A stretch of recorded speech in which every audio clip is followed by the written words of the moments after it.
few weeks of hanging out with my mate who I didn't even know his name, and we didn't say anything to each other. We just sit next to each other while he fished. A few weeks later, I met this Aussie expat on the other side of the island who lived there with his Thai wife.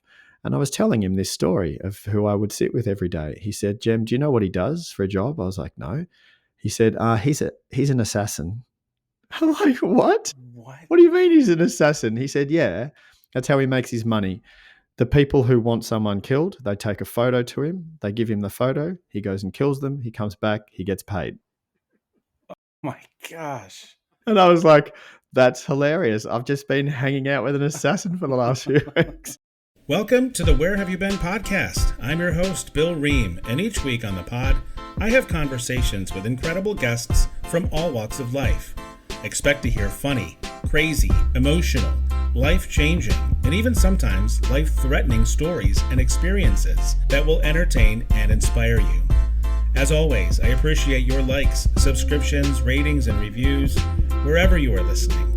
It doesn't sound like much, but it truly helps the pod get to the ears of more people who may enjoy it. And check out the website, whybpodcast.com, for links to the socials where you can find pictures from the guests and their stories, and also buy merch if you're so inclined. Now let's get to this week's episode. Thank you for being here. Welcome back to another episode of the Where Have You Been podcast, or welcome in if this is your first episode. If it is your first episode, where have you been? Just as the title of the podcast goes. I'm your host, Bill Ream, and as always, I have another incredible guest this week. And as I always do, I'm going to let my guest introduce themselves because who knows themselves better than my guest? And my guest this week is Jem. And Jem, if you would be so kind as to allow the audience to know, who are you? Hey, Bill. Well, first of all, thanks for having me on your show. I've been looking forward to this conversation. I'm Jem. I live in a small little surfing town in Australia called Bells Beach with my beautiful partner, Talia. We're a blended family. We've got four kids. I say kids in quote unquote. They're 21, 19, 18, and 15. So it's a full busy household. But there'll always be kids. They're always our kids. Yeah, that's right. Yep. And the eldest of which, when he was 18, carbon copied his dad and took off and went traveling, which Excellent. was a proud moment for me. Yeah.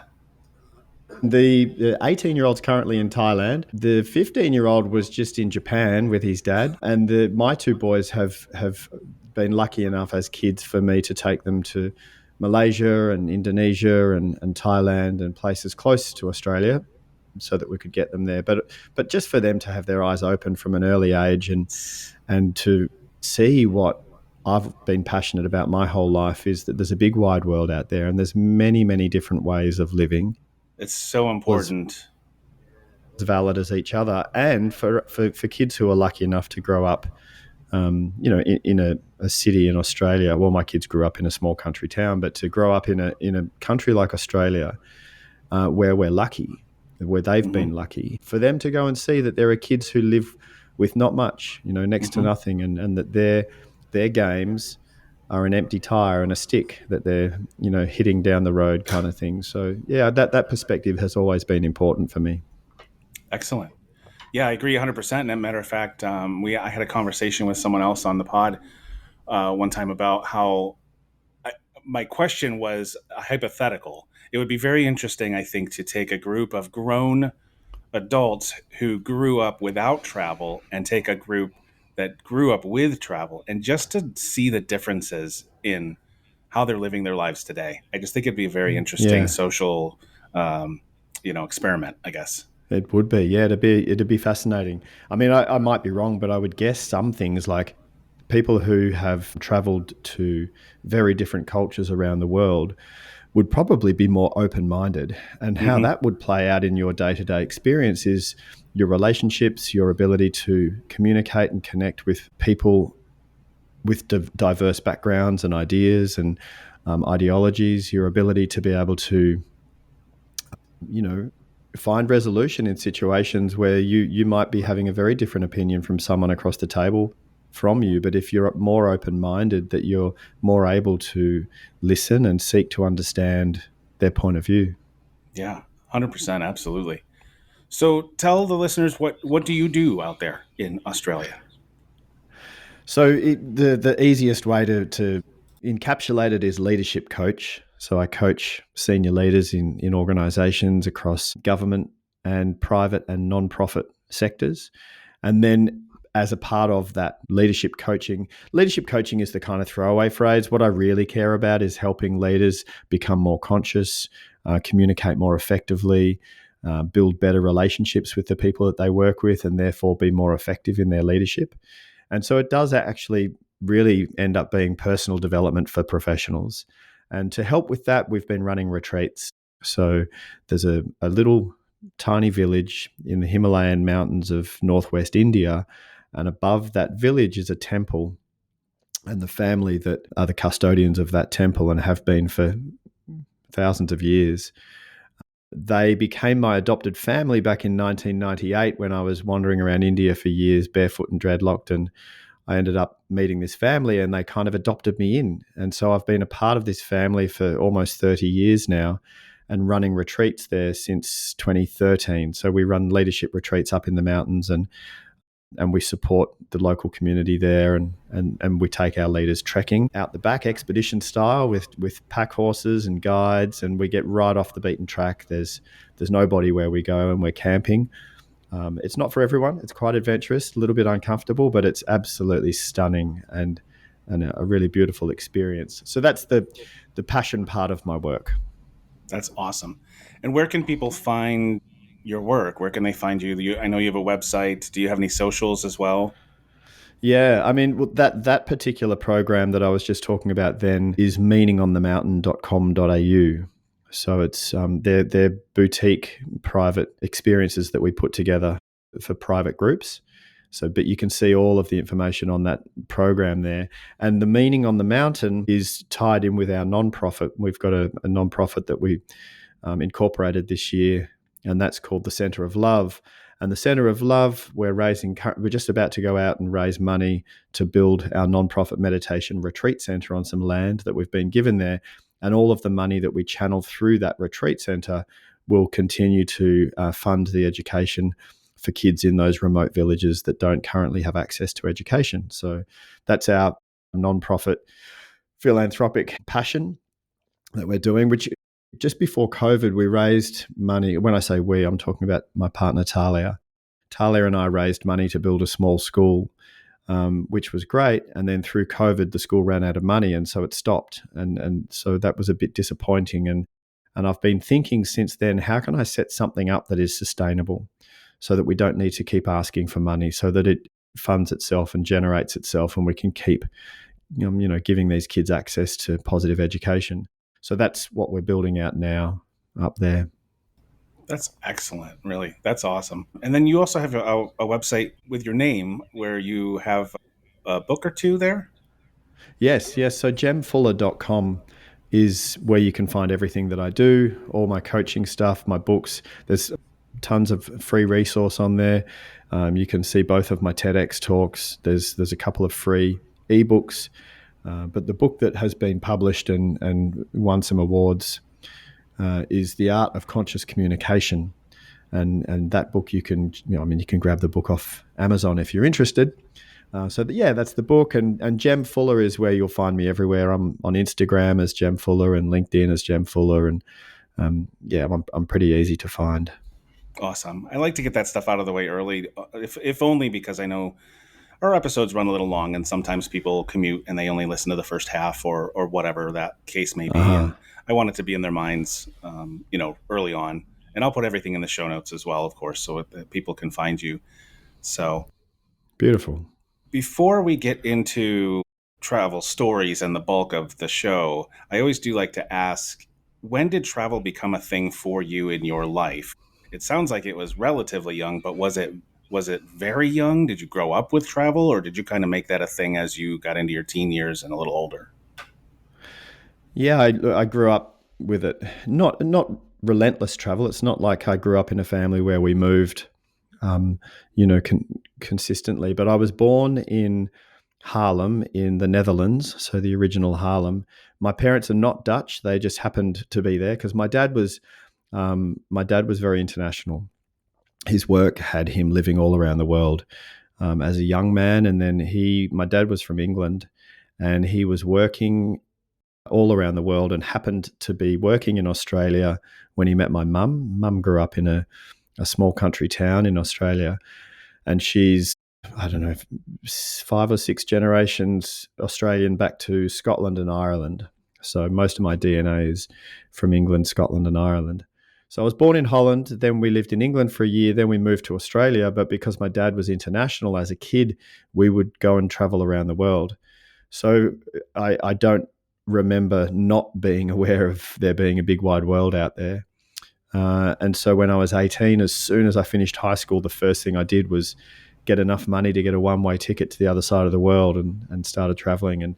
And then from the age of 18 through to 32, if I wasn't in some foreign, far-off, weird and wonderful country immersing myself in the culture, then I was in a different weird and wonderful country trying to earn money to keep traveling. Yeah. So, yeah. Excellent. That's really excellent. And I have a question for you. But first, I'm going to ask you, because I have a feeling we're going to get into some travel stories now. I want to ask you, because I ask every guest, Jem, where have you been?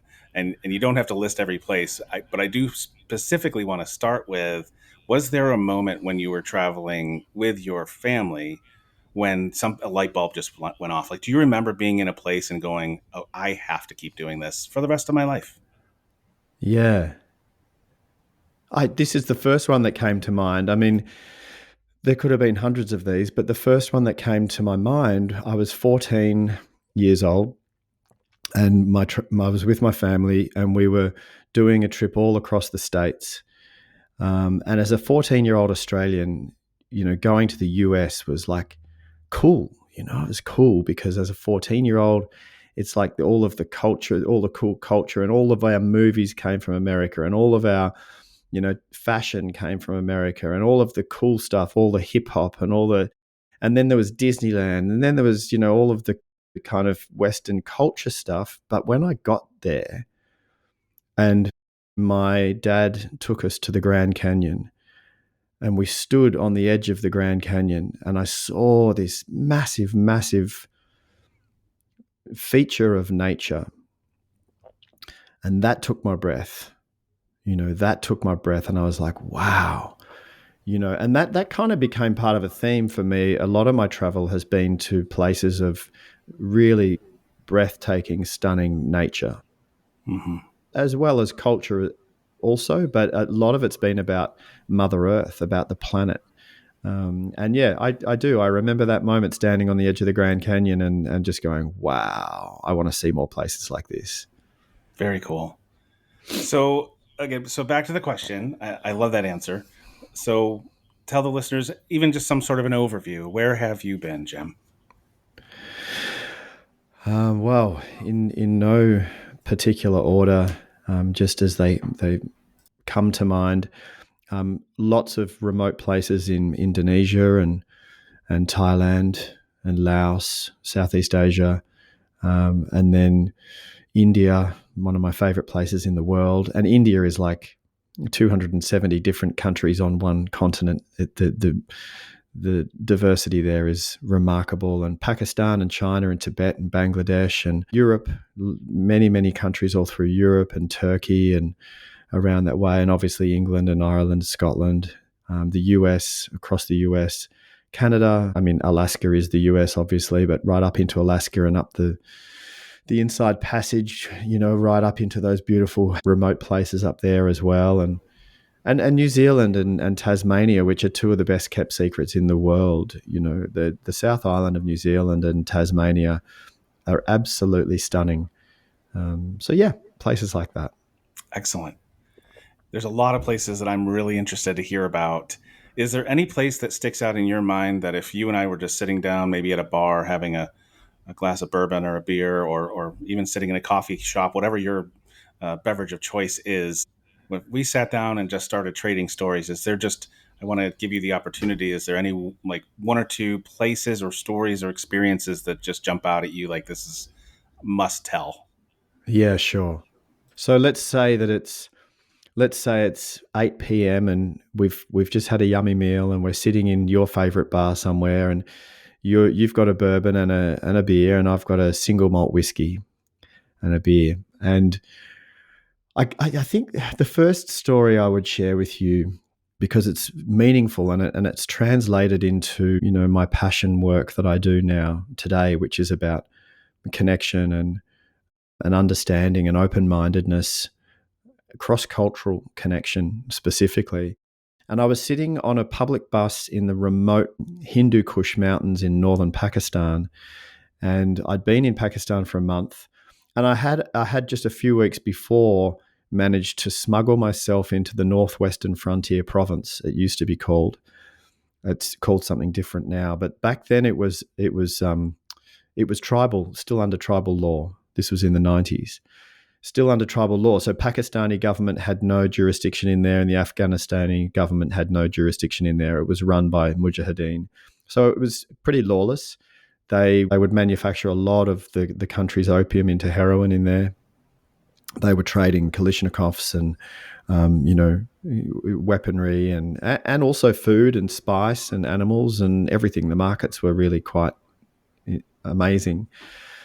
And I'd been in there just, wanting to immerse myself. And like you and I spoke a little bit about before we came on air, when I go somewhere, the last thing I want to be is a tourist, So before I walked across from India into Pakistan. Can I ask, you said specifically that you smuggled yourself. What does that mean?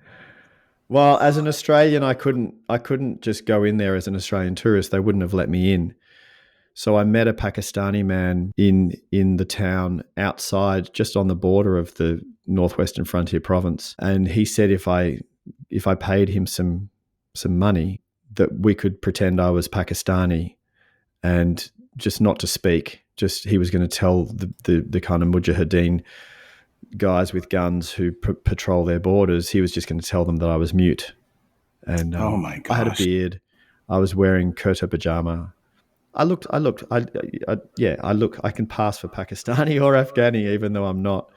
And so, he smuggled me in and walked me through the markets. It was very eye-opening. And I'm digressing a little bit, but I hope you don't mind. And so I was just backtracking then. Before I walked into Pakistan for the first time, I was in the border town in India, and I found a Pakistani tailor. And I went in and had traditional Pakistani kurta pajama made for me, the shirt and the trousers. And I back then there was no iPhones with transcribing or teaching us how to speak. I just had my Lonely Planet guidebook, and I just learned how to say a few basic things in Urdu, just to show respect. So when I walked into Pakistan over the border, I was greeting them, Assalamu alaikum, and speaking just a handful of Urdu, so enough to say, please excuse me, I don't speak Urdu. Do you speak English? And just showing them that little tiny bit of respect, it goes so far in every country. It goes a long way. Anyway, So I'd been in this tribal area and I'd safely come out, and then I'd hitchhiked up into the top northwest corner of Pakistan, staying in the Kalash valleys with these tribal people up there who are not Pakistani. They live in Pakistan, but they're descendants of Alexander the Great from when he came over with his elephants. And so they're blonde and blue-eyed, and they live up there, tribal people. And I'd been through there, and then I was going across the top of Pakistan and then coming down on a public bus. And now, just 2 weeks after I left the tribal frontier province, the American government sent cruise missiles in. So this is in 1998. So just to remind your audience, this is before 9/11. So 9/11 hadn't happened yet. But in 1998, just to jog our memories, there was attacks on the American embassy in one of the African countries, and Osama bin Laden claimed responsibility for that. He said, we did that. So the American government, at the time it was President Bush, I'm pretty sure, they sent cruise missiles in to try and kill Osama bin Laden back in 1998. They were unsuccessful, but they sent cruise missiles into the area where I'd been just a few weeks before. Oh, my goodness. Right. Anyway, so now I'm sitting on a bus, a public bus. I was the only foreigner, trying to blend in as much as I could. And I was sitting next to a university student, and because he was at university, he spoke some English. Now, we could not have been more different culturally. He was a devout Muslim. I was very spiritual but atheist. He grew up in a tiny little village in the mountains of the Hindu Kush. I grew up in Melbourne, Australia. You know, his food, his language, his culture, his everything about us could not have been more different. Mm-hmm. And on that day, on the front page of the newspaper, he was translating it for me. Jihad had been declared.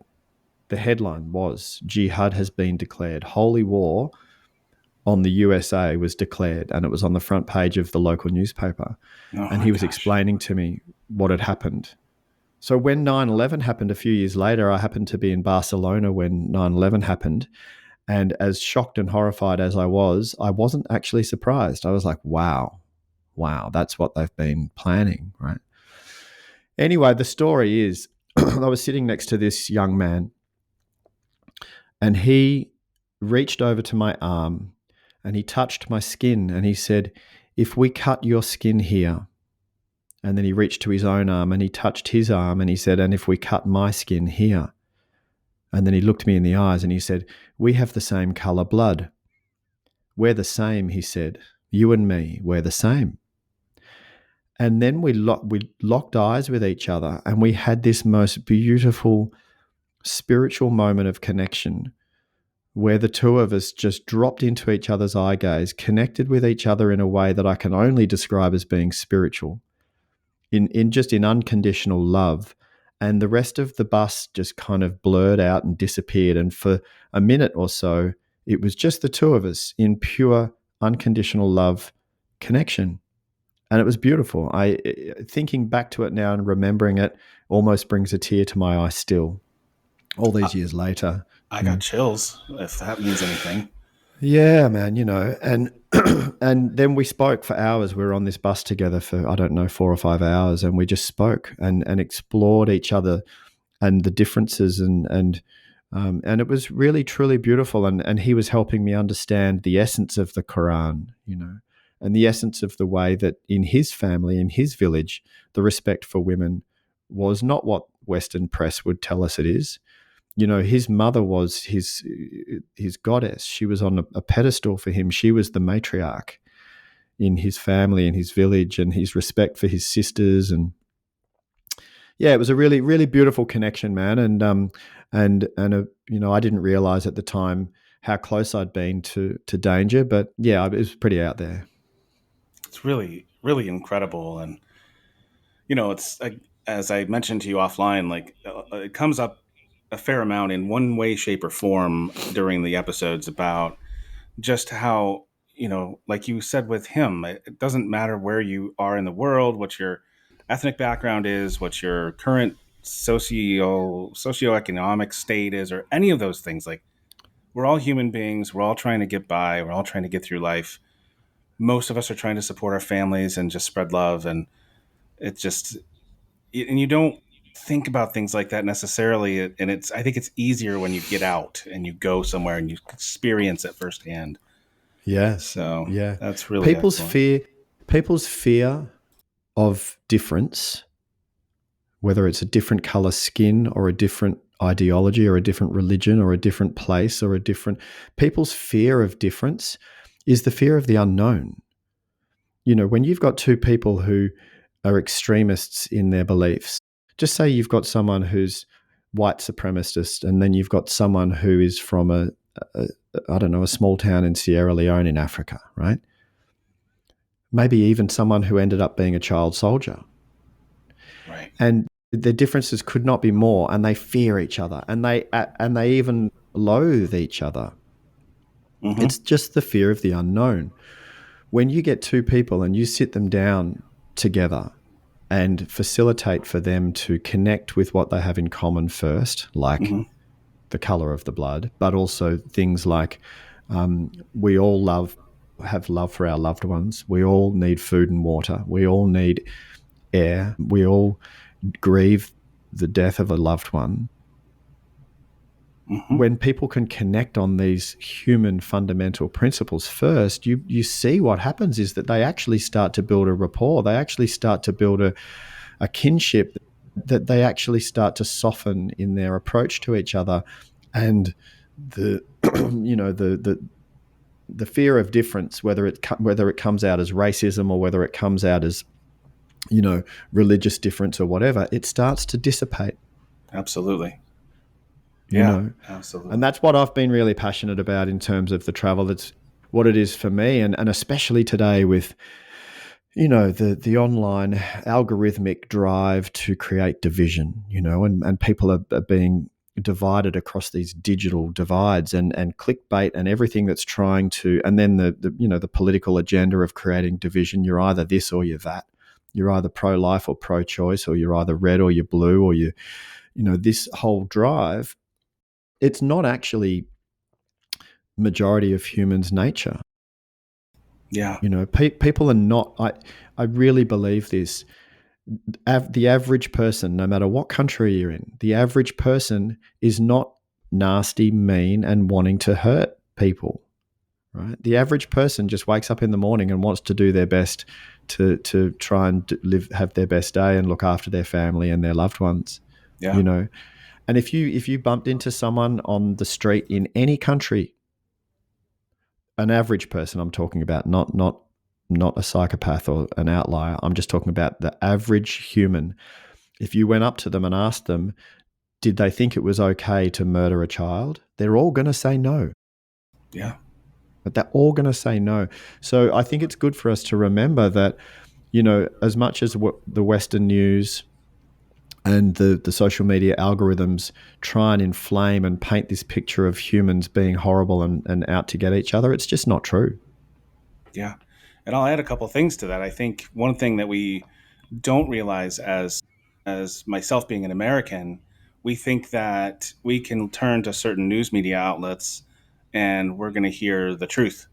And I promise you that if you go outside of the United States, you're hearing more truth about us than you are here. And I'm not trying to spread propaganda. I'm not trying to be whatever. I'm just telling you that what we think about and what we hear, whether it's about ourselves or even about other cultures and other nations, it's diluted in some way. It's not completely without bias, or maybe not necessarily even full truth, like what you said a moment ago.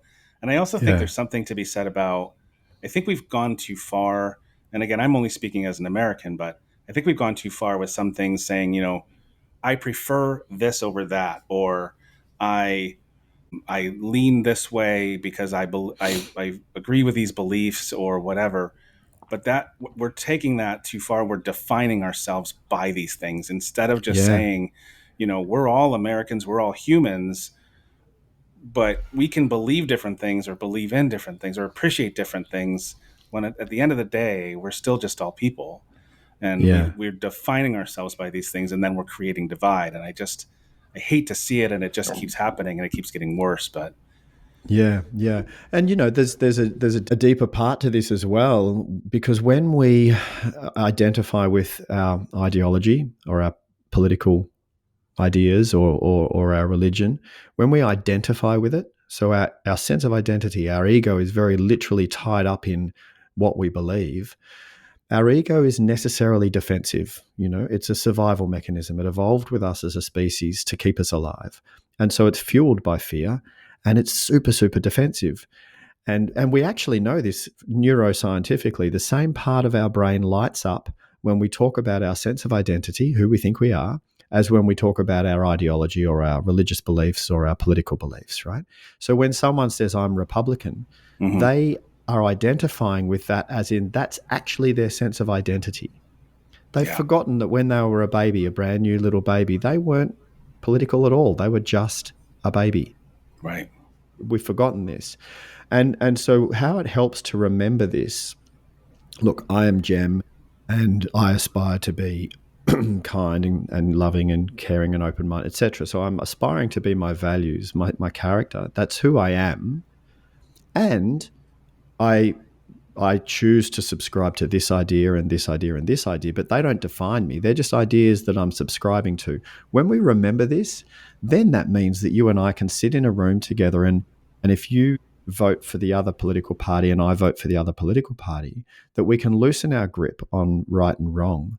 We can actually lean into each other and get curious and go, wow, man, I'd love to understand your thinking on this. Please help me understand it. Rather than going, you're wrong and I'm right and there's a divide. Right. So I think it's to remember what you were just talking about, Bill. I think it also leads to an easier life for the individual. Life becomes a little bit more soft and gentle and loving and caring and easy when you loosen your grip a little bit on the way you think things should be. Yeah, I agree 1,000%. And I think traveling in and of itself, if you're open and you're open-minded and open-hearted when you're traveling, especially, and America's so vast. Australia's large. Like, you can travel within your own country and meet different people of different walks of life and all that stuff. But I really think getting outside of your own country and experiencing different cultures, Yeah. it really opens you up if you let it. And it's been such an 100%. important part of my life as well. Yeah, my adopted family in the Himalaya up in northwest India, they are the Pujari family, which is the priest family of the Krishna temple up there. And this Krishna temple, the site of this place of worship is, they believe it's more than 5,000 years old. And the temple itself is a couple of thousand years old. So you think the inner temple, and then there's an outer temple, but you think this inner temple was built around the time of Jesus wandering around. And my brother is the son of the priest, and so he will soon be the priest. When his father passes on, he'll be the priest of the Krishna temple. So every day they have their puja, their rituals, their ceremonies that they do, and the songs that they sing, and the incense that they burn, and the special flower offerings, and there's a whole. Every single day is a day of ceremony and worship and reverence. And I'm not religious. I mean, I grew up in a Christian household, but I'm not religious, but I'm very spiritual. And I will sit with them in their temple, and I will sing the bhajans, and I will sing, praise to Krishna. But I'm not religious. They are. All I'm doing is tapping into the essence of their reverence for that which we can't define or scientifically explain. So call it God or source or universe or energy, or call it whatever you want. Call it Krishna. Yeah. It doesn't matter what you call it. There's a certain energy, life force energy behind the universe that we can't explain, and it connects all of us. So I'm happy to sit in a Krishna temple and sing Krishna bhajans with them. And then when we're outside of the temple, Papu will sit with me and talk about my version of spirituality, and we agree. We agree, and we love each other. And so that's possible across all differences. I really believe. Yeah. Let me ask you this. When you decide you're going to travel somewhere, what helps you make that decision? Like, even Pakistan, say, why did you go there? Why do you choose to travel to certain places? I think there's different reasons. Pakistan, when I was living in India, back then you could get a 6-month visa, and at the end of 6 months you had to get out of the country to go and get another 6-month visa stamped. And so Pakistan was a bordering country where you could go. So I went over to Pakistan really to go over on a visa run so I could get my next 6 months for India. But when I got to Pakistan, I was blown away. North Pakistan is one of the most stunning natural and cultural places I've ever been to. It's 4 of the world's largest mountain ranges all collide there: the Himalaya and the Hindu Kush and the Pamir, and the other ones are escaping me. And they all collide there. And culturally, it was stunning. The hospitality was next level. For me, I was, male, not female, which made a difference. I was wearing their local clothes, and I was trying to speak their local language, so the hospitality was next level. So that is how that happened. And then, for example, Bangladesh. My sister was living and working as a volunteer in a spinal cord injury hospital in Bangladesh, and I wanted to go and visit my sister. So that's how I ended up there. Other play, and then you meet travelers. When you're spending years on the road, you meet a traveler, and they say, "Oh, I've just done this. It was amazing." So off you go. You just the old grapevine of, you should go check this out. So did you basically vagabond for a period of time? It sounds that way. Yeah, I did. Yeah. And the vagabonding in the most extreme's not the right word, but in the most extreme years of the vagabonding, I literally, everything I owned, I could fit into one small little bag. I had a pot and a pan. I had an old school kerosene cooker where you used to have to pump the kerosene to build up the pressure to get the flame to cook your meals. I had a guitar, and I even forsake my guitar for a while because I wanted to go minimalist. I was barefoot and dreadlocked and following the dry season around mainly the Indian subcontinent. And a lot of the time, because I was living on a shoestring, I would live outdoors. So I would find somewhere by a beach or in a jungle, and I was living outdoors. I'd string a hammock, cook my meals on a fire. I'd walk into the local village and buy my vegetables and rice in the village. I was living a very simple life. A lot of meditation, a lot of contemplation, a lot of solo time. It was beautiful, man. I remember I wanted to try and really disappear into the fabric of India so that I certainly wasn't seen as a tourist, but also so that I wasn't seen as a Westerner, because the poorer people over there would see a Westerner and think you had money, so they'd either be trying to beg off you or steal from you or try and coerce money out of you in some way. And I wanted to disappear from that. So I dressed locally. They would have probably pigeonholed me as some sort of weird-looking sadhu, which I wasn't, but that's the pigeonhole they would have put me in. And quite often, sadhus in India, quite often they're men who've lost everything. They've either lost their wives or their families or their businesses, and they forsake everything to go looking for spiritual enlightenment. So they get rid of all of their worldly possessions and they wander around begging, essentially, a lot of them. But the proper ones are spiritually devoted to meditation and yoga and practices like that. So that's the pigeonhole I got put in. I didn't see myself like that, but I knew I'd made it when I was sitting on the floor of a train, and I used to travel in the third class on the trains because I wanted to be seen as poor. So I would sit on the floor outside the toilets with the untouchables. So the untouchables are a caste that, well, like the name says, other people don't want to touch them. They're considered the lowest of the low. And I was sitting on the floor one night, and the woman sitting up, squashed up next to me, and she had 3 little kids from breastfeeding through to toddlers climbing all over her, and then throughout the night over me as well. And she spoke no English. She didn't speak any Hindi. I spoke a little bit of Hindi, but she didn't. So there was no words between us. And we sat there through the night and created a bit of a bond, and she was sharing her food with me. This woman was poor, and she was sharing her nuts with me. And then one of her kids, through the night, one of her kids climbed onto my lap, and she kind of looked at me like, "Is that okay?" And I looked back saying, "Yeah, it's no problem. It's fine," and the kid fell asleep on me, which was really sweet. And then in the pre-dawn, so just before the sun was coming up, but the sky was starting to change color, we pulled into a remote rural train station. And it's one of these places where the train doesn't completely stop. It just slows down to a walking pace, and all of these hundreds of people jump on and off the moving train. And she gathered up her kids and her few belongings because this was her stop.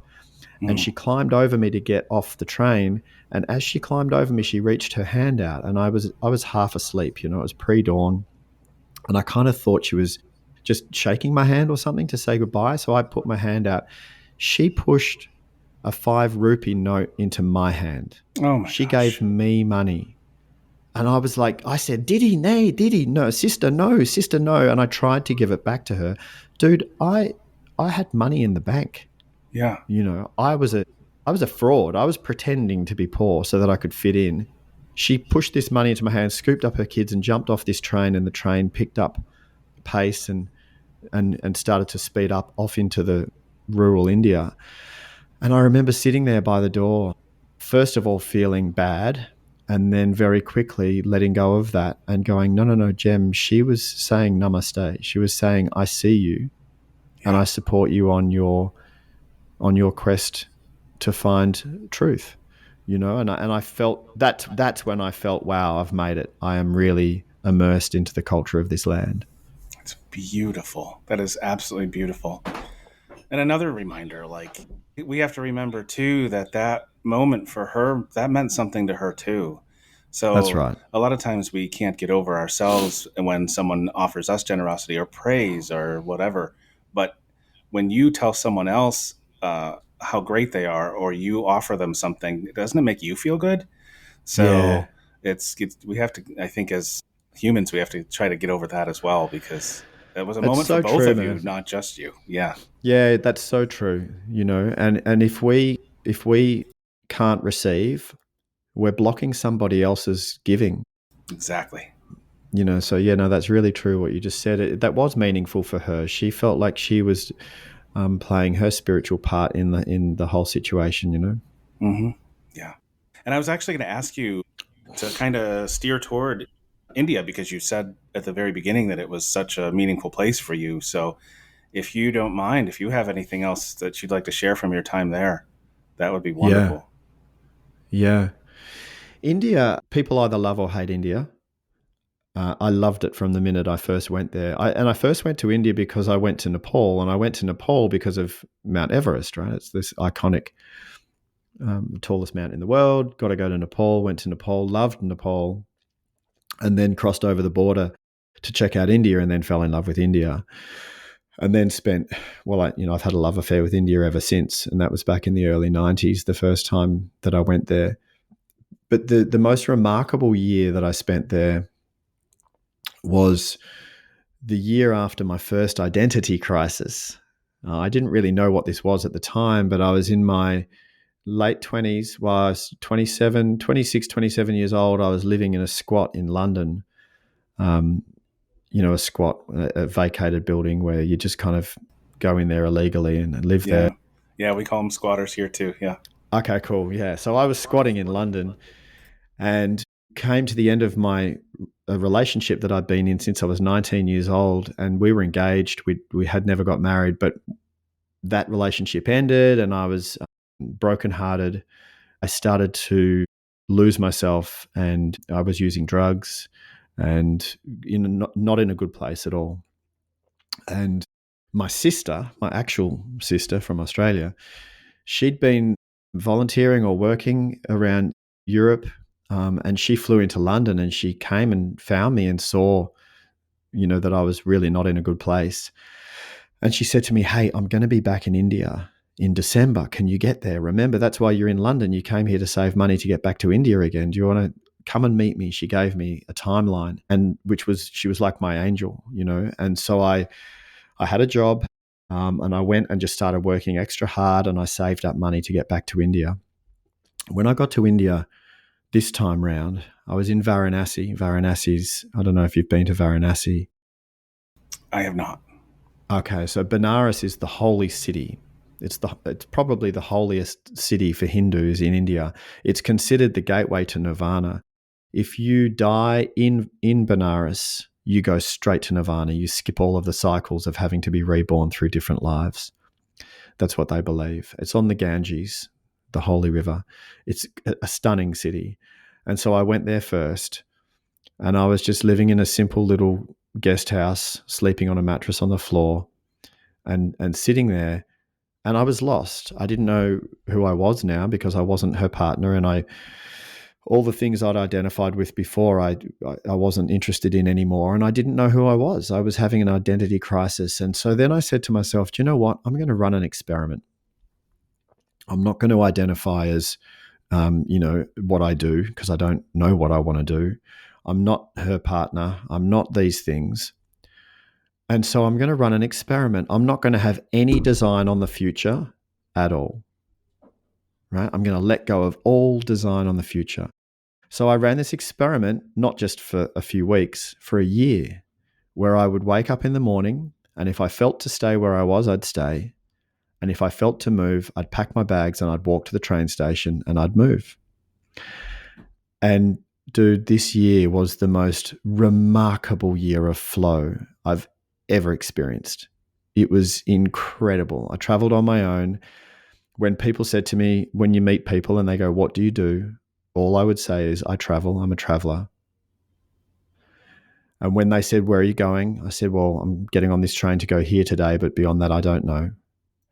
And when they said, "Oh, can we travel together? Can I be your travel companion?" I would respectfully say, I mean, obviously you can get on the same train as me, but just to let you know, I'm on a solo mission at the moment and I need to travel on my own for some time.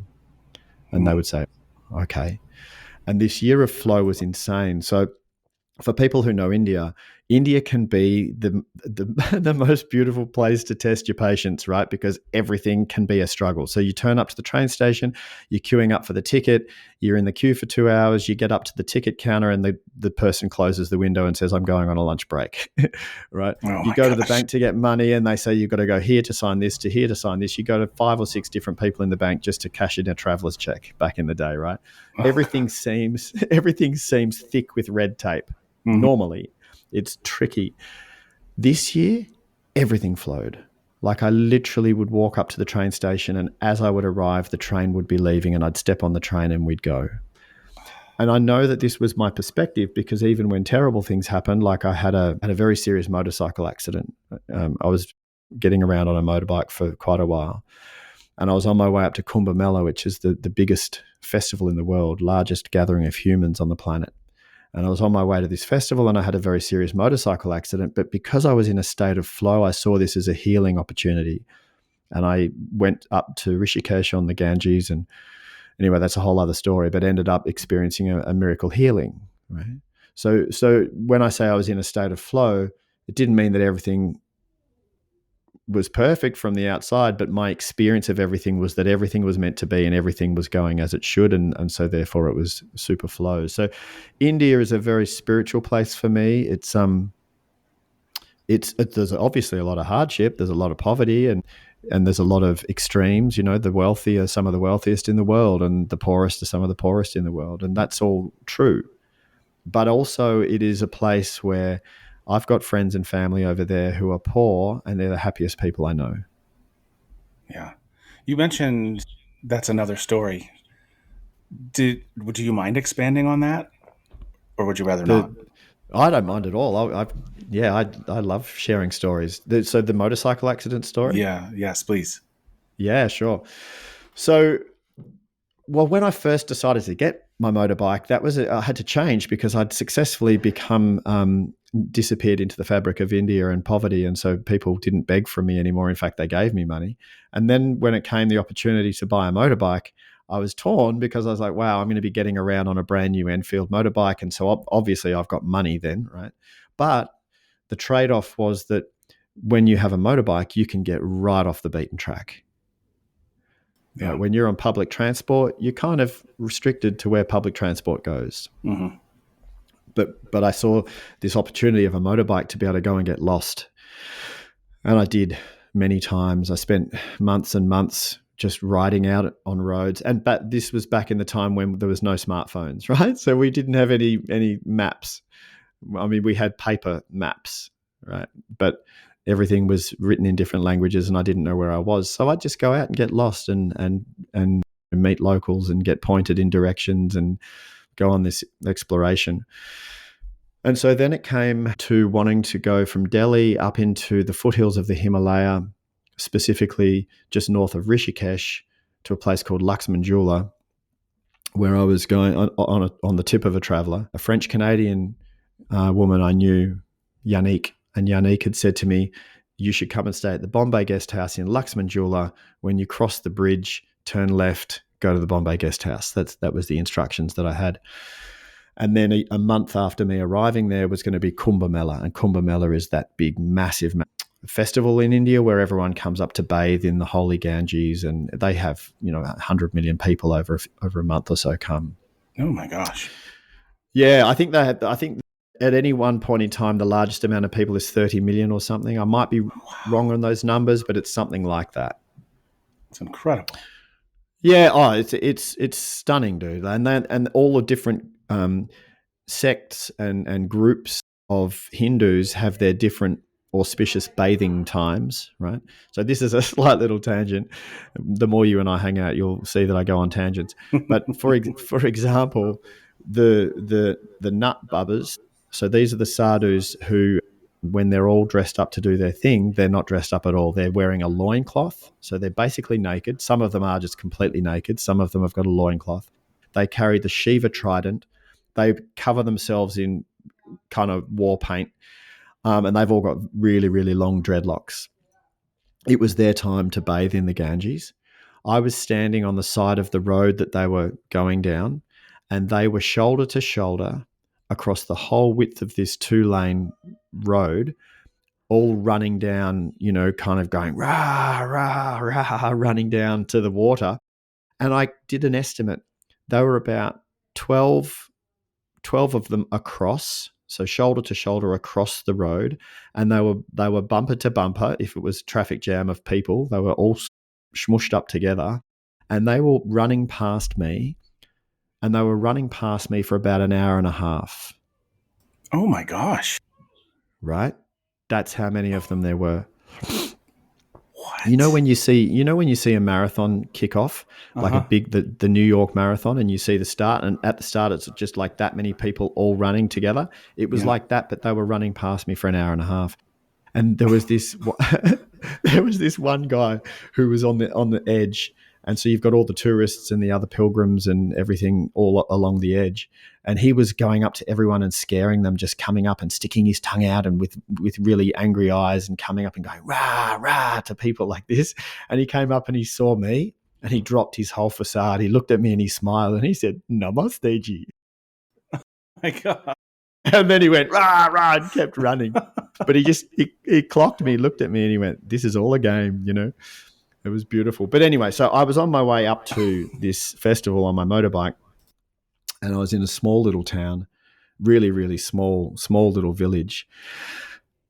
And I wasn't wearing my helmet because I had taken my helmet off, and I was riding pretty slowly through this tiny little village, and this big ambassador car came out from between two buildings and just ran me over.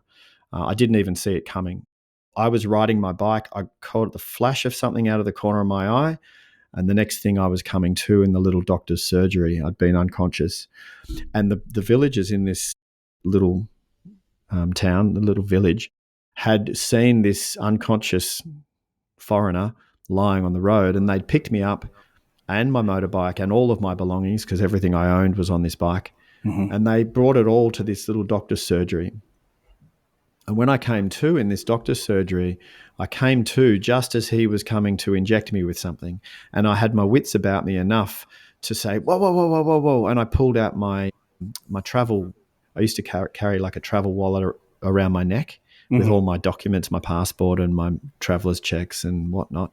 And it had my vaccination certificate in there.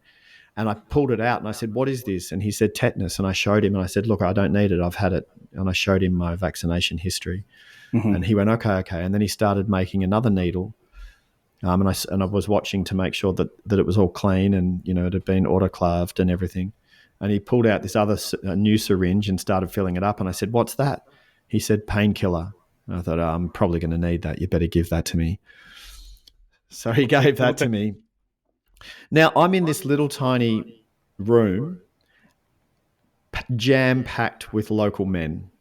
Right, they're all just to look at me, just to see this, because I'm like a, You're an attraction of sorts. An attraction. That's the word I was looking for. I'm like this attraction. There's this foreigner guy who's just been run over and he's in a mess.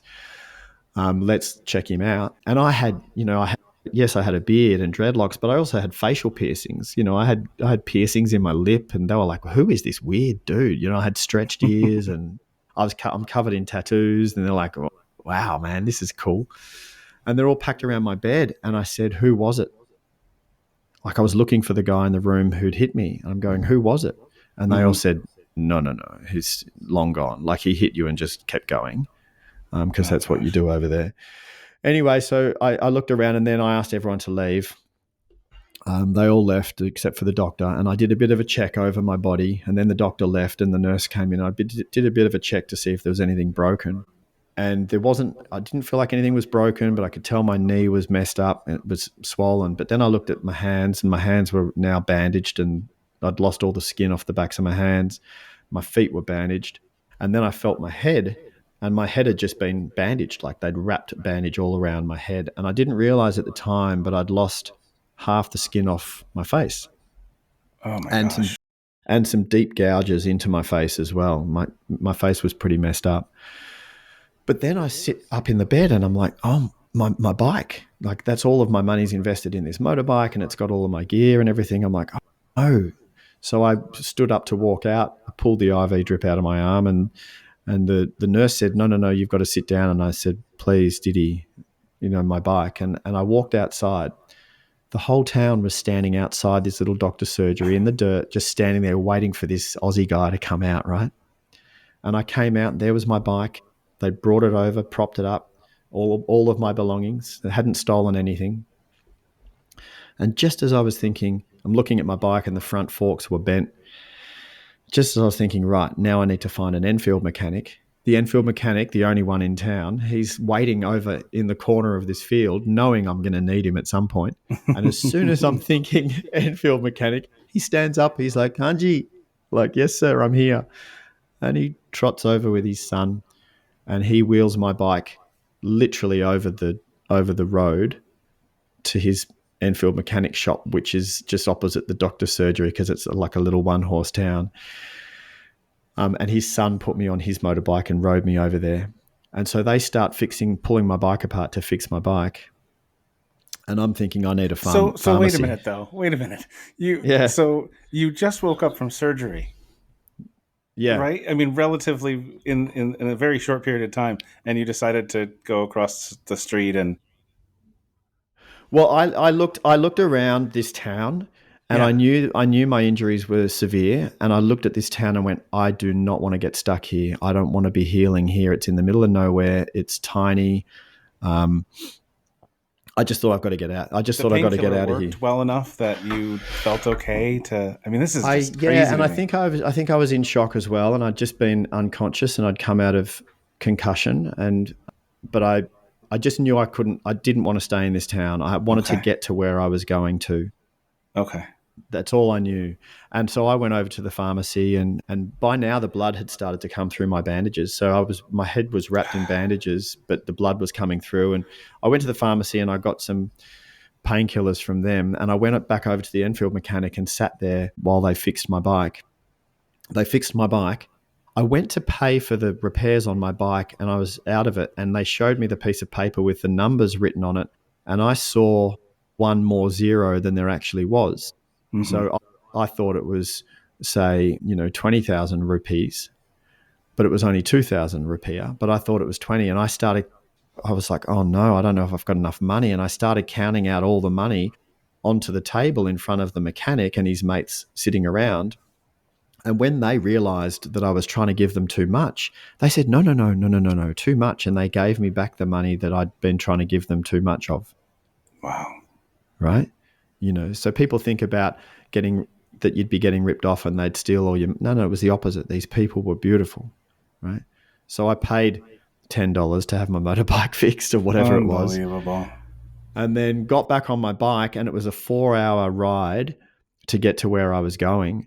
And as I was riding, every town I went through, they have a policeman standing at the roundabout in the town. And every town I went through, because I was covered in blood, I was wearing a police army jacket because I'd bought it in a secondhand store in Delhi.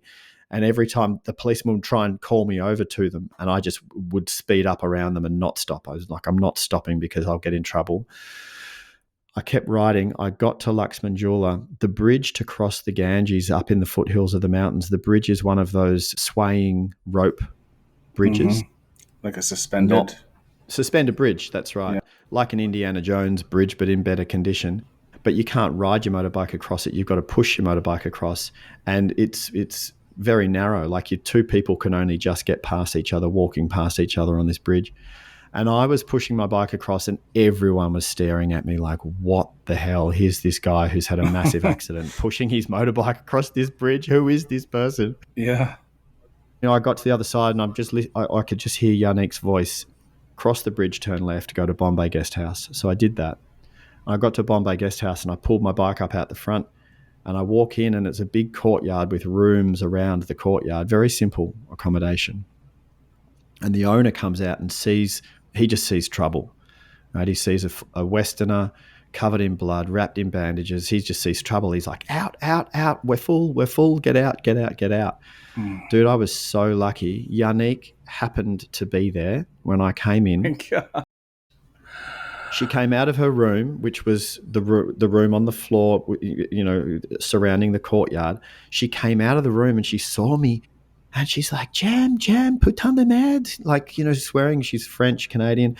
Put on the med. And she's saying in French, what happened to you? Blah, blah, blah. And I said, I've had an accident. Blah, blah, blah. And then she just starts shouting at the guy who owned the guest house. He's with me. He's with me. He's with me. And she had a room because they were booked out. Mm-hmm. And she took me to her room and her room luckily had 2 single beds. She said, you're staying with me. And I was like, oh, wow. And she's like, what the fuck, blah, blah, blah. Excuse my language, sorry. And then she said, lie down. And I said, no, I need food. I know that I'm going to have a big healing experience. I need to get food into me right now, Yeah. And so she said, well, there's a little restaurant across the way. Are you okay for me to keep going with this story? I'm just aware of your time as well. I love it. I'm enthralled. Okay. So she said, look, there's a little restaurant just across the way. And across the way meant across the little dirt road out the front of the guest house. And the restaurant was up on top of a kind of cliff over the Ganges. I walked into this restaurant. Now I'm all bandaged up, right? I walk into this restaurant and walking towards me is an English woman, Tennille, with her 4-year-old daughter. Sorry, Karen's the mum, Tennille was the daughter. This English woman, Karen, who I'd met 6 months earlier down in the other end of India, down in the south of India, at a train station where there was no platform. And when the train pulled up, you had to climb up onto the train. And she had a 4-year-old daughter with her and her luggage. And I just did the nice thing and, handed up her luggage up to her and handed her daughter up to her. And we sat together on this train for 6 hours.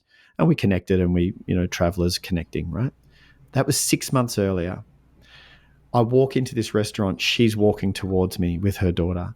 And I said, oh, hi, Karen. She did a double take.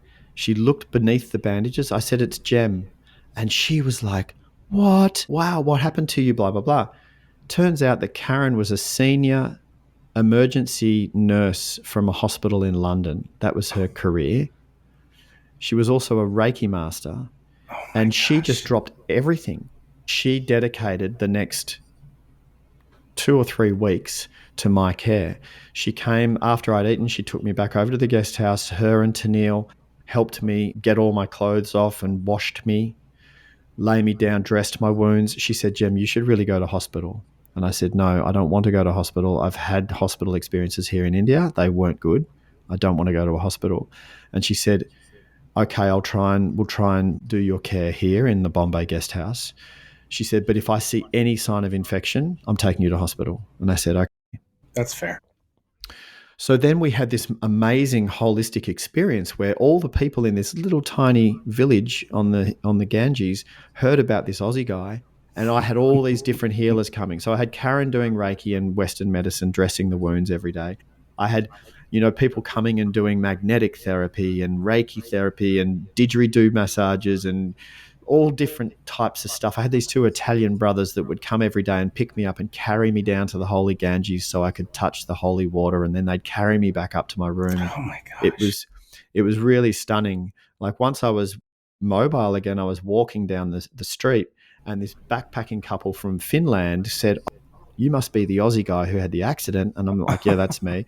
And they said, we heard that you'd run out of medical swabs. We've been carrying some in our bag in case we bumped into you.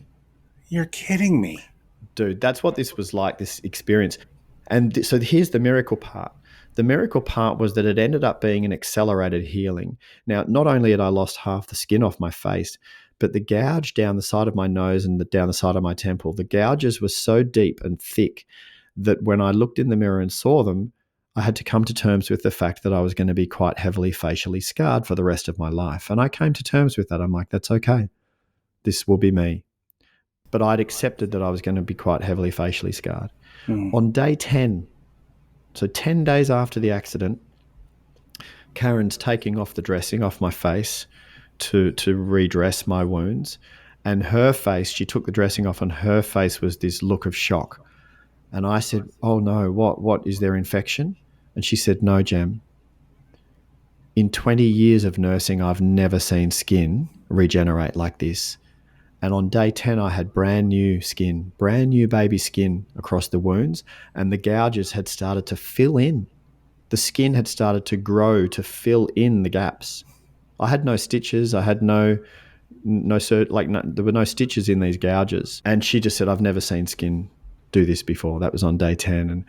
And so, yeah, that was the miracle healing story up in the mountains of the Himalaya on the Ganges in India. And I'm so grateful that it happened because it really opened my eyes to a lot of things. That is unbelievable. That is unbelievable. I would have been so upset if I heard this after. And we didn't get to share this. Oh, good. Gosh. I don't know where to go from here, Jem. I mean, that almost brought tears to my eyes. That's so beautiful. Such a beautiful story. Yeah. Well, like just to round out part of the gift that came from that, because I'd always been just organically and intuitively exploring energy work. So when this accident happened, I was 28. Right through my 20s, I'd been playing with energy work, and I'd heard of this thing called Reiki, but I was quite anti-establishment back in those days. And so anything that was established, I was a bit anti it. And so Reiki to me was like, well, how can you charge money for something that occurs naturally anyway? I mean, Reiki energy, surely that's what Jesus was accessing with the healing through the hands work, right?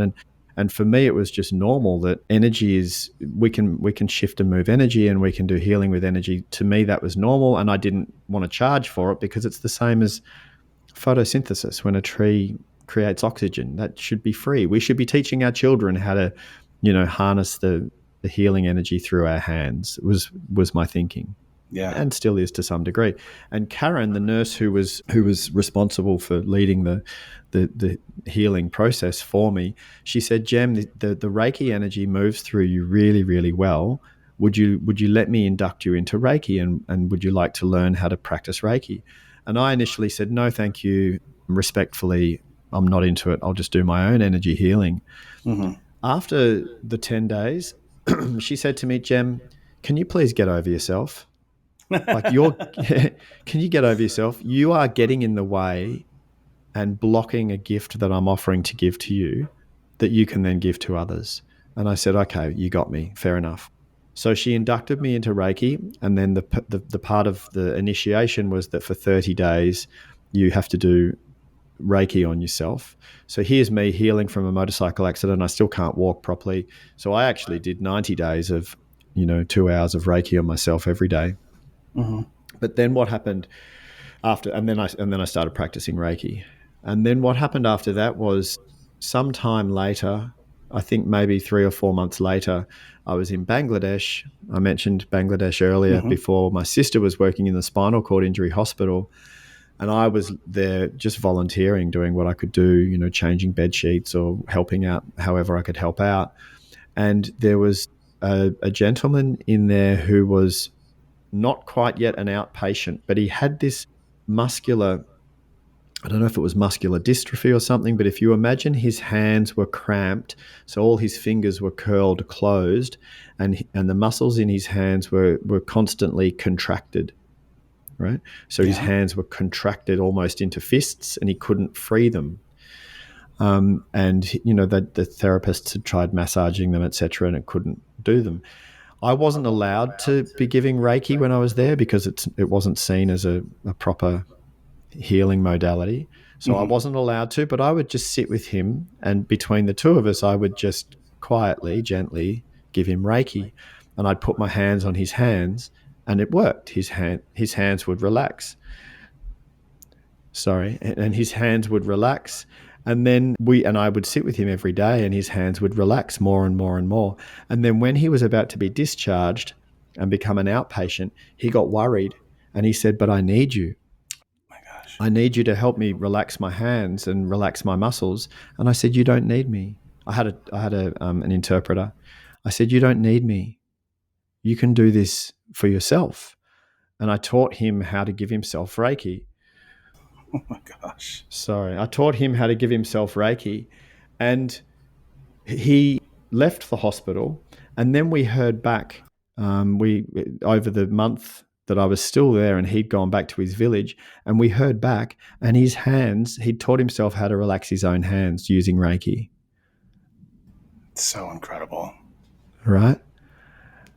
And so anyway, man, that's how it then could pay forward. And since then, you know, my two boys who are 21 and 19 now, they've grown up with Reiki being normal. You know, when they are not well, or if they hurt themselves, they put their hands on, they switch the Reiki on, they allow the healing energy to come through their hands, etc. So now it's become a normal part of my family, and the way we're moving on, which is just a beautiful kind of, you know, a ripple effect of the accident, I guess. Wow. It's so amazing. And even like running into the woman again who you'd been on the train with, and just these like small world stories are just incredible to me. Yeah. I probably, you know, I don't, man, I want to just keep talking. So let's keep talking for a little bit. Yeah. Probably because it's a broad area that we haven't touched on yet. And it's a favorite for most people who love to travel, is Europe. And so if you don't mind, maybe take us there a little bit, and then probably should get to my 5 questions, but I'm not in a big hurry. So.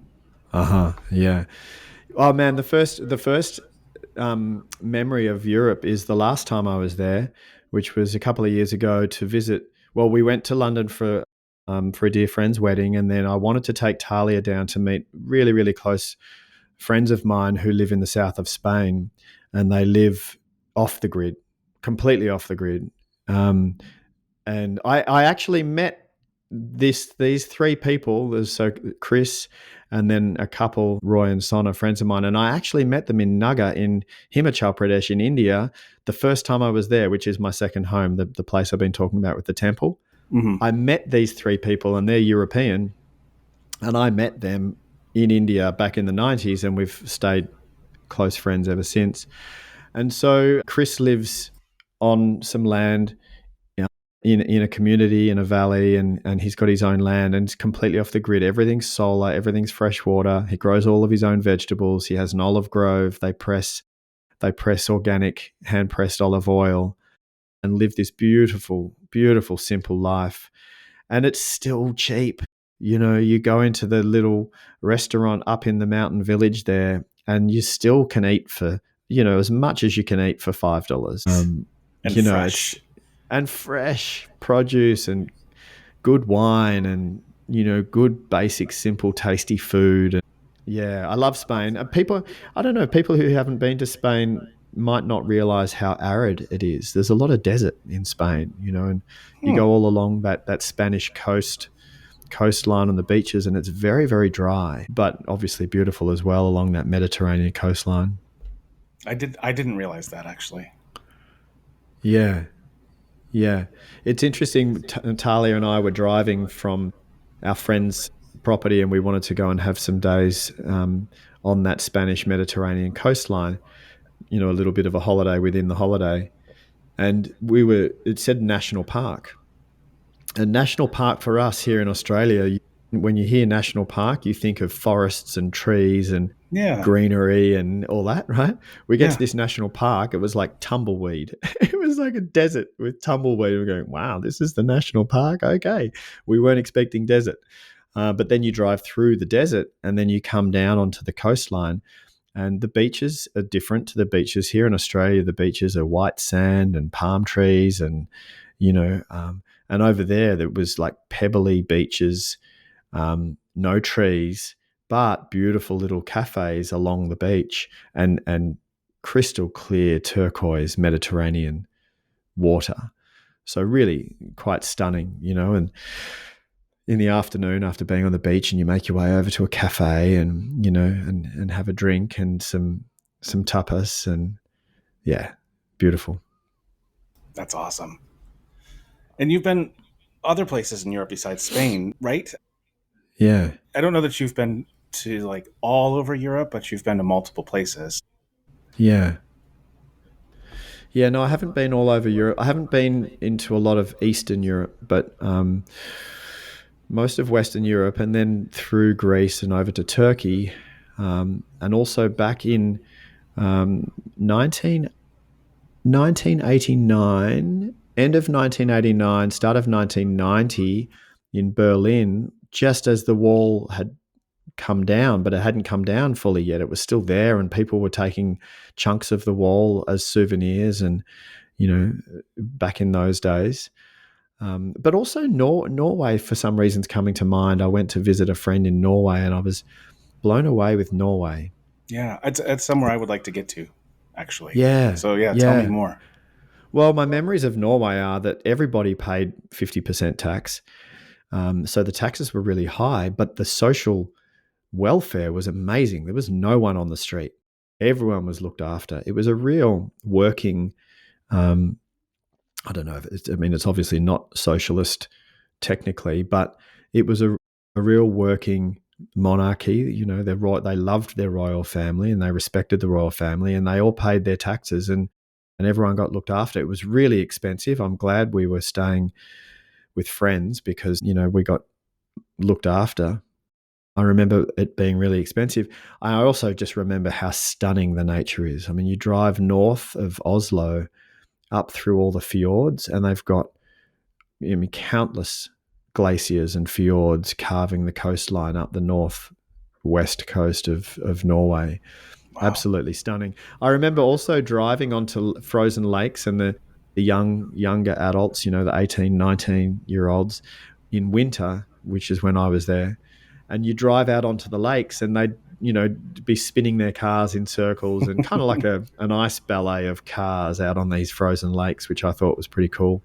Oh my gosh. As an 18-year-old backpacker, and also for me, I know there are places in the States where it's sub-zero, below freezing, but for me in Australia, I hadn't lived in sub-zero, and so it was like a whole different world, because when it's sub-zero, any water outside becomes ice. Right. So you go through the service station, the petrol station, or gas station, you guys call it. You go through the gas station, and the bucket of water with the wiper thing in it for you to wipe your windscreen, it's a bucket of ice. Yeah. Yeah. It was a whole different world for me to be somewhere that was sub-zero. But again, I remember the hospitality. The people were just so friendly and welcoming, and and that beautiful, good, hearty food that you eat in countries that are cold. Yeah.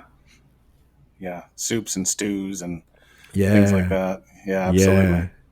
Yeah. So, and I think that I know for sure that when you travel, you go, we've already discussed, I guess, like off the beaten path. You try to find your own way and try to find your own experiences and things like that.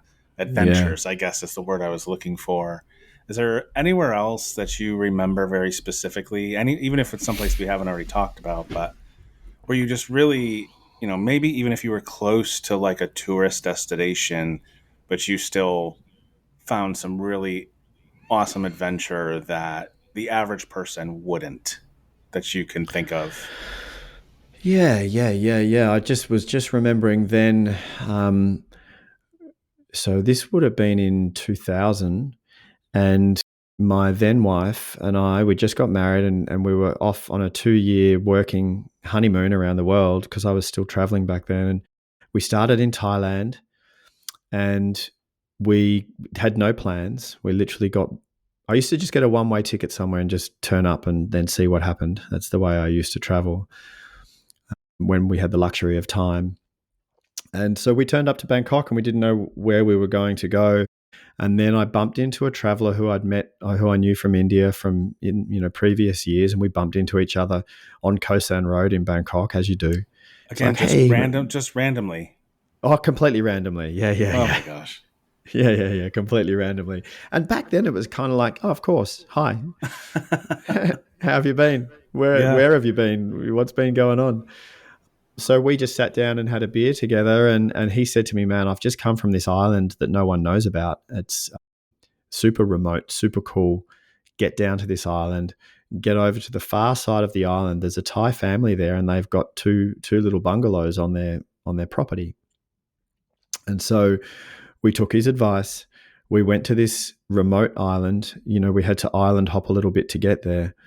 And the last transport to get to this island is a long tail boat with a local fisherman who you just give some cash to. And we got across to this island, and then we got our way to the remote side of the island, and sure enough, there's this family, the Gao family, Mr. Gao, his name was, and he was just beautiful. This Thai man was just exuding love and joy and happiness, this man and his wife and their two little kids.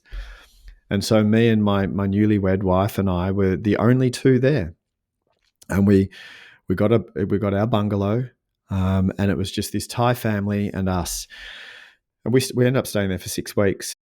Wow. And then up the beach that they were on, up the beach was a village of sea gypsies. And these sea gypsies, they're not Thai, they're not Cambodian, they're not Burmese, they're their own kind of race. They're sea gypsies, and they move their boats from place to place, tie them all up, and create a little floating village, right? And they were up the far end of the beach. One of these sea gypsies would come in his little canoe and come down the bay where we were, and he would come and just fish. And so I, just being me and just being friendly and curious, I would swim out to his boat and swim out and just say hello, and then each day I'd swim out to say hello. And then after a few days, he invited me to sit up in his little boat with him while he was fishing. Now, he spoke no English and I spoke none of his language. So we didn't say a word. We just sat there and shared cigarettes, and he would fish and I would just sit with him, right? After a few weeks of hanging out with my mate who I didn't even know his name, and we didn't say anything to each other. We just sit next to each other while he fished. A few weeks later, I met this Aussie expat on the other side of the island who lived there with his Thai wife. And I was telling him this story of who I would sit with every day. He said, Jem, do you know what he does for a job? I was like, no. He said, he's an assassin. I'm like, what? What? What do you mean he's an assassin? He said, yeah, that's how he makes his money. The people who want someone killed, they take a photo to him. They give him the photo. He goes and kills them. He comes back. He gets paid. Oh my gosh. And I was like, that's hilarious. I've just been hanging out with an assassin for the last few weeks. Did you continue to hang out with him? Yeah, I did. Yeah. Yeah. I figured I wasn't going to be one of his shots. Right. He wasn't doing anything bad by me. I just thought, I'll just keep. So I'd buy him some cigarettes and I'd swim out holding the cigarettes up out of the water. I'd swim out kind of one-handed and take him a pack of cigarettes. So he was happy with me hanging out there with him. Oh my gosh. That's so incredible. And when you said 6 weeks that you stayed there, I sincerely, I thought, because I don't know, just your vagabonding nature, I guess you do like to stay in places for some time, but you also like to move around, I feel like. I would have thought maybe 6 days. And so 6 weeks to me that's just like, wow. Yeah. In the last 2 weeks that we were there, we oh no, that was a second trip, a different trip. And then we went and lived in Taiwan, and we were kindergarten teachers in Taiwan, and I was a fire dancer. I got paid money to do fire dancing in Taiwan, and we were living in Taiwan, and we went on a holiday with the woman who owned the kindergarten that we were teaching in, and her boyfriend was in Thailand, and she took us down to Thailand, and we went back to this island again, and this time we brought some friends. We said, you got to come and see this island. It's remote. It's, $5 a night to stay in a bungalow, super cheap, really yummy Thai food, etc. But there was another time on a different island, a bigger island with more backpackers and more tourists on it, and I'd set up. So one of the ways that I used to earn money to keep traveling was as a tribal tattooist. So I've been a tattooist for decades, and the tribal tattooing means I didn't use a machine. So same needles, same ink. I would just bind the needles onto a chopstick, and by hand, the same way tribal tattooists do, just dip the needles into the ink and then tattoo, poke, poke, poke, poke, poke by hand, right? And that's how I could earn money traveling while I was traveling. And so I set up on this beach in Thailand, and just in my bungalow with my partner, and I just set up, my wife actually, and I just set up there and put up a little sign in the cafes saying, handpicked tattoos, and I started tattooing people, and I got in with the local Thai gang, the kind of a gang. They ran a Rasta bar for the tourists, like a cool kind of Rasta bar, and they'd play Bob Marley music and everyone was smoking weed, and it was like the cool place for the backpackers to hang out. And the Thai boys that ran this place, I got in with them. I gifted them all a tattoo, so I was in. And the reason I did that was, well, first I did it because I'm friendly and I wanted to immerse myself in with the locals, not with the tourists. And so now I was part of the local gang, but they provided protection for me from the tattooist on the other side of the island, because there was a tattooist on the other side of the island, and he heard about this Aussie guy who was tattooing people and taking his business, he thought. So they protected me. I was there for a couple of months doing this, and at the end of the 2 months of being there, they said to me, Jem, we can't protect you anymore. He's going to come and kill you, so you need to go. And when they say come and kill you, they literally mean he's going to come and shoot you. So it's like, your time's done. But in that time of those 2 months, there was this one night where tensions erupted between the locals and the tourists. So these local boys were some of them were doing speed, methamphetamine, and really poor quality Thai speed. Mixed with alcohol is not a good mix. And they kind of had a bit of resentment against some of the tourists. And there was one night up in the Rasta bar where there was an altercation between one of the local Thai boys, who I knew because I'd tattooed him, and a tourist who I didn't know. And I saw it starting to heat up. And I went up to this tourist and I said, mate, you need to leave now. Like, leave this bar now. And he's going, no, I don't have to leave. He was drunk. He's going, I don't have to leave, blah, blah, blah, whatever. And I said, no, you don't understand. These guys have guns behind the bar, dude. They will take you out the back and shoot you. You need to leave. And I got this guy to leave, and I marched him down from the treehouse, the Rasta Bar treehouse, down towards the beach. And I said, mate, go and disappear. You need to go and hide. And then I turned around, and one of the Thai guys was fuming, angry, and he came down, and I stood in front of him and wouldn't let him past me. He really wanted to hurt me. He wanted to be violent to get me out of the way to go and get this other tourist. Yeah. But he couldn't, because I looked him in the eyes, and I'm all peace and love. I'm a pacifist, but I'd tattooed him. And so there was a brotherhood, so he couldn't do anything. Anyway, 2 nights later, we're all down on the beach sitting around a fire, maybe 100 tourists, and the Thai boys all came down, and they were high on speed and drunk. And I was like, oh, this doesn't feel good. Something's brewing. And one of the Thai boys threw an empty beer bottle, and it hit a Westerner in the back of the head. And within 30 seconds, it was on, like a full brawl, right? So there's all these backpacker guys standing up, and girls, and the Thai gang, and it was just on. There were little mini brawls everywhere. I'm talking about punching, kicking, fighting, proper street brawl. And I'm like, oh, what? And I'm looking around. Again, I'm a pacifist. I hate violence. I'm looking around, and I saw the linchpin to this whole situation was a kid called Lucky, a 16-year-old kid called Lucky, and he was the protagonist. And I knew him. I'd been tattooing him. I couldn't even finish his tattoo because he was squirming, like he was in so much pain he couldn't handle it, that I just still hadn't finished his tattoo. But I knew him.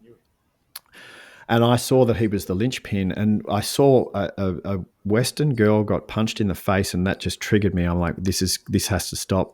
So I ran through the melee And I picked up this 16-year-old kid, Lucky, threw him over my shoulder and just kept running. And I ran him out of the brawl, around the back of some bungalows, out of sight. And my then wife followed me, and I just bear hugged him into the ground. And I just restrained him, just wouldn't let him go. And he was screaming and kicking and screaming and kicking like, let me go, let me go, let me go. And I just physically restrained him and said, no, I'm not letting you go. And then he would go through periods of calming down and going all limp in my arms, and I'd just keep hugging him. And then he'd freak out again and kick and scream and try and get free and try and run back out to the fight. But I restrained him. And one of the Westerners came around and said, are you Jem? And I said, yep. And he said, one of the Thai guys is looking for you, man. He's saying he's going to kill you.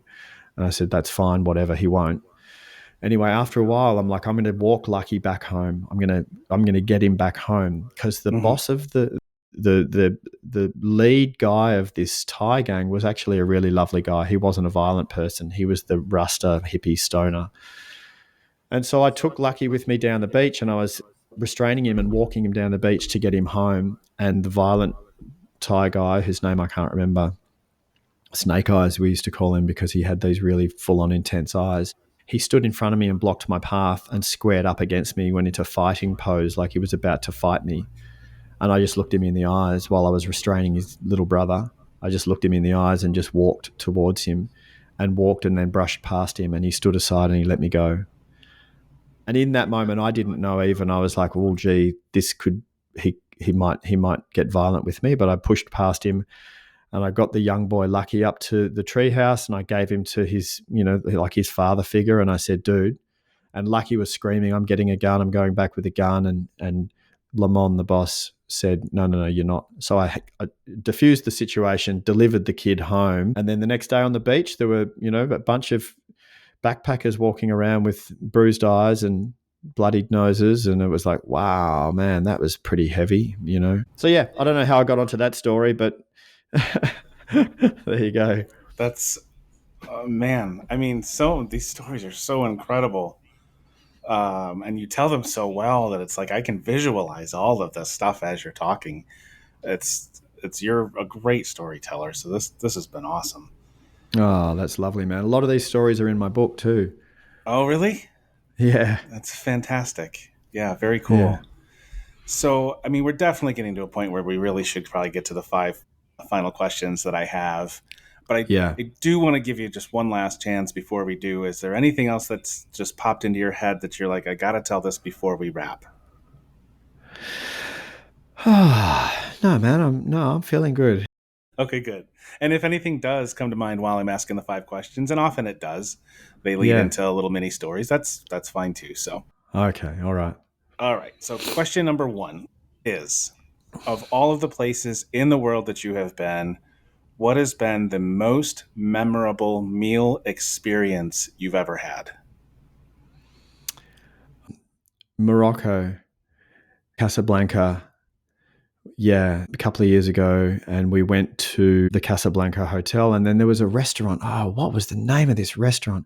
And if you hadn't been given the tip to go there and the directions to get there, you wouldn't find it, because it was down little alleyways. It wasn't on a main street. But then it opened up into this big, beautiful Moroccan palatial type restaurant, and the food was to die for. It was just, amazing. Do you remember what you had?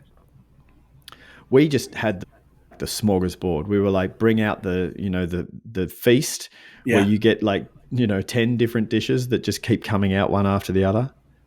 Excellent. Yeah. Love it. Okay.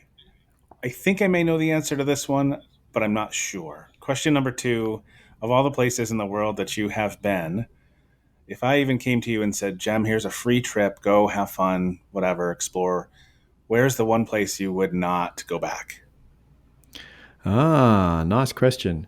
Where would I not go back to? Do you know, I was about to say Vegas, but I've got a dear friend in Vegas now, and I would go to visit her.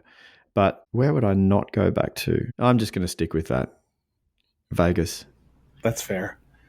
Yeah. I actually thought you might not have an answer for that, so I was wrong. I'm usually wrong. Yeah. Guess. I'd go back to go and visit my friend.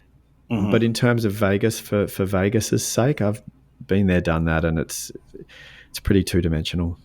Yeah, that's a good way to put it. Absolutely. So, okay. So question 3 is flipping that on its head. Of all of the places in the world that you have been, where do you absolutely have to go back?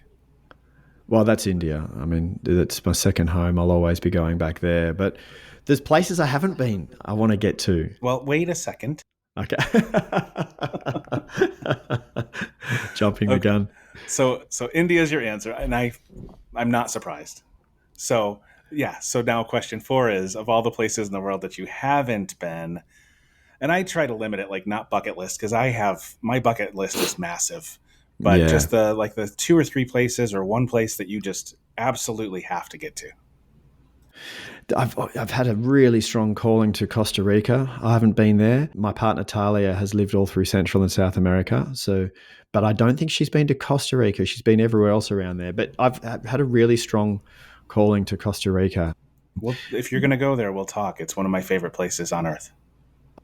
Yes, please, man. I've got a strong calling.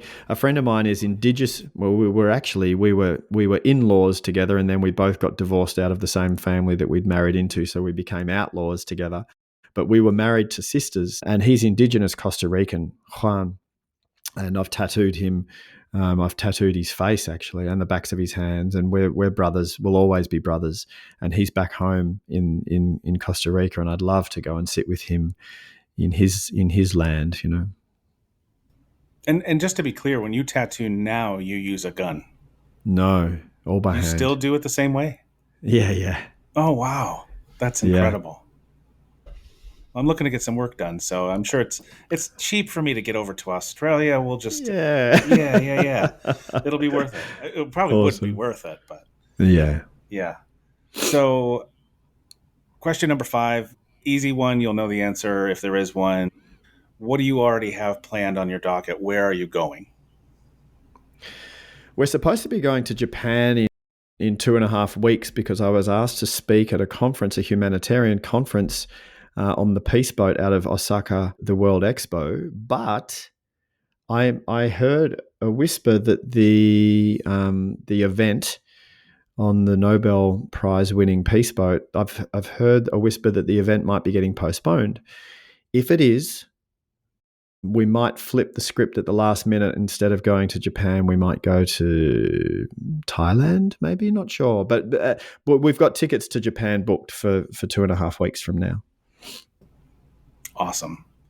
This has been, what an incredible... I'll tell you what, at one point when I said something about time, it's because I glanced and I saw that we were over an hour in, and I was shocked. Yeah. So this has just been awesome. Is there anything that you want to add or say before we kind of wrap up? I want to say thank you, dude. It's been so lovely to be in a conversation with you, and thank you for all the effort you put into your podcast and sharing these stories. It's beautiful. Thank you very much. And it wouldn't work without you. So this is, again, it's awesome. Thank you for taking the time. Our time is so valuable, and so I appreciate you so much. And I think maybe down the road we should do this again. I think it'd be great to do a second episode with you, maybe sometime next year or something. I'm sure that we missed a lot, and you're going to keep making memories and having adventures, I can tell. So yeah. Sure. Yeah. Awesome. Well, thank you so much, Jem. And I'll be following your stuff, and I'm going to get your book, and I'll be keeping in touch with you, hopefully, and I wish you the best of luck with everything. Awesome. Thanks so much, Bill. And there's another episode of the Where Have You Been podcast in the books. Thank you so much for listening today. It was another great guest with some great stories, as always, and I hope that you will support all of the guests by checking out the show notes and going to their web pages, seeing any socials and projects that they may have going on. And please, again, I'll ask as always to like, subscribe, rate, and review the podcast. It really does help to allow the podcast to grow and reach more people, and I appreciate you for doing that. Also, if you haven't done so, check out the website, whybpodcast.com, where you can find blog posts. If you'd like to be a guest, please register to be a guest on the site, and check out the merch page. There's some really cool stuff if you're interested in representing the pod, along with some other cool travel items and apparel that I'm working on every day as well. Join me again next week for another great guest with more incredible stories. New episodes drop every Sunday just after midnight Eastern Time. Until then, thank you for being here and have a great day.